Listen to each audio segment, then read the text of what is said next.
Okay, then when you take down the offerings at the end of the day, then I think my teachers haven't said this, but I think it's nice to do, to kind of request the Buddha's permission to remove the offerings.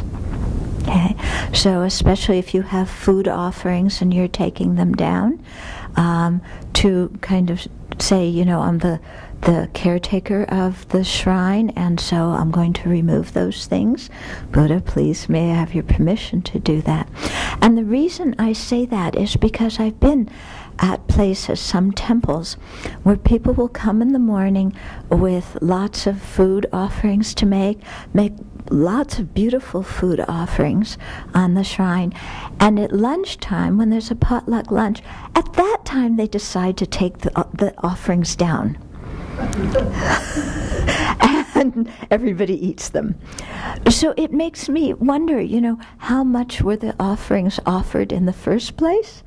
And is it just, oh, now it's time for us to eat and we want to eat them, and then, you know, just taking them from the altar, is that, you know, not really appreciating that they belong to the Buddha? Okay, and just having covetousness ourselves for things that belong to the Buddha, which is not good.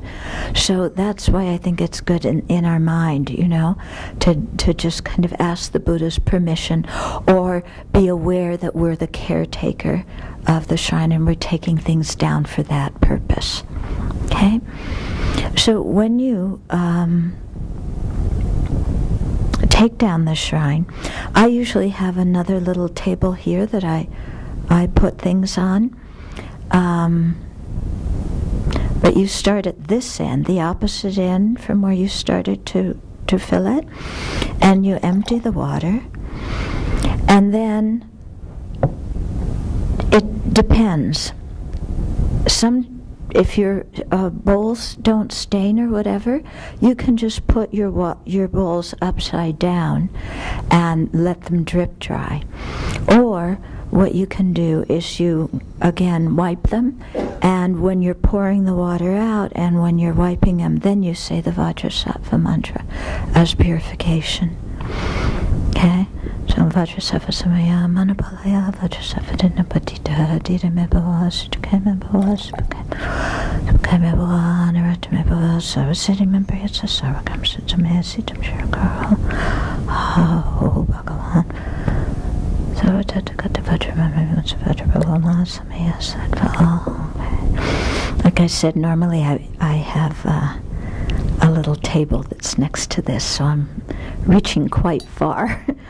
And you can put your bowls upside down like this, or you can also stack them, however you want to do it.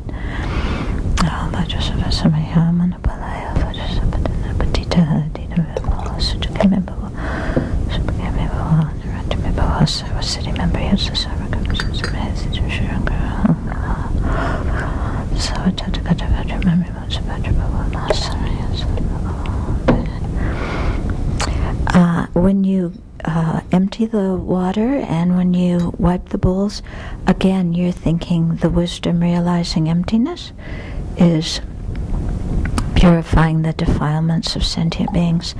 And it's really important when you're both making the offerings and when you're taking them down to try and be as neat and tidy as you can and not spill water all over the place. So it's quite a mindfulness practice. Yeah.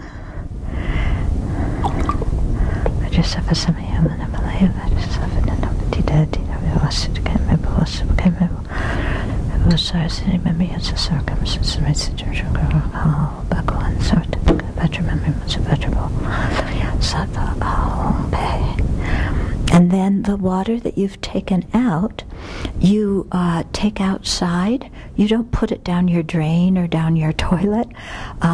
If you have houseplants, you can put it on your houseplants. You can take it outside and put it where nobody walks, okay? And the food that you take down, it should always be taken down before it gets kind of moldy and old and everything. And actually, when you offer things, you should offer the best quality to the Buddha. So if you go shopping, don't look through the apples and, oh, these ones got bruised, so I'll offer those, and these ones are nice, I'll keep them for myself. It should be the opposite, okay? Yeah, but then when you take the food down, then you can either give it to others, or you and your companions can eat it. Okay. Good. Any other questions? Yeah. So, assuming you leave the bowls like that overnight, then you take the one on the left.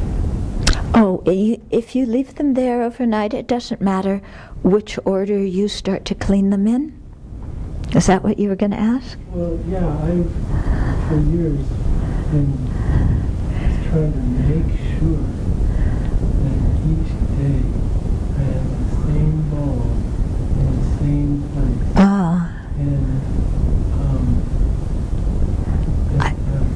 I don't know if that matters. Yeah. If it does, I haven't heard it. So, yeah. But you can start on either end. So the next day, if you come, then you would again make your vows, generate your motivation, and then you can start on, whatever side, and, again cleanse them and stack them. Okay? And then, you would offer them again. Okay? About the number of sets of bowls you have in your offering? Yeah, they usually say to have 7 bowls. Well, 7 for sure, but how many sets of sets? Oh, how many sets? Just as many as you want to offer. Yeah, and if you don't have 7, you can offer 1, 2, 5. I don't know why the number 7. Somebody likes it, but if you don't have that many, you can offer more, you can offer less. As many as you want to offer, then that much more merit you create. Okay? And then there's another way to make offerings that is more in conjunction with tantric practice, and that's when you make the 8 offerings.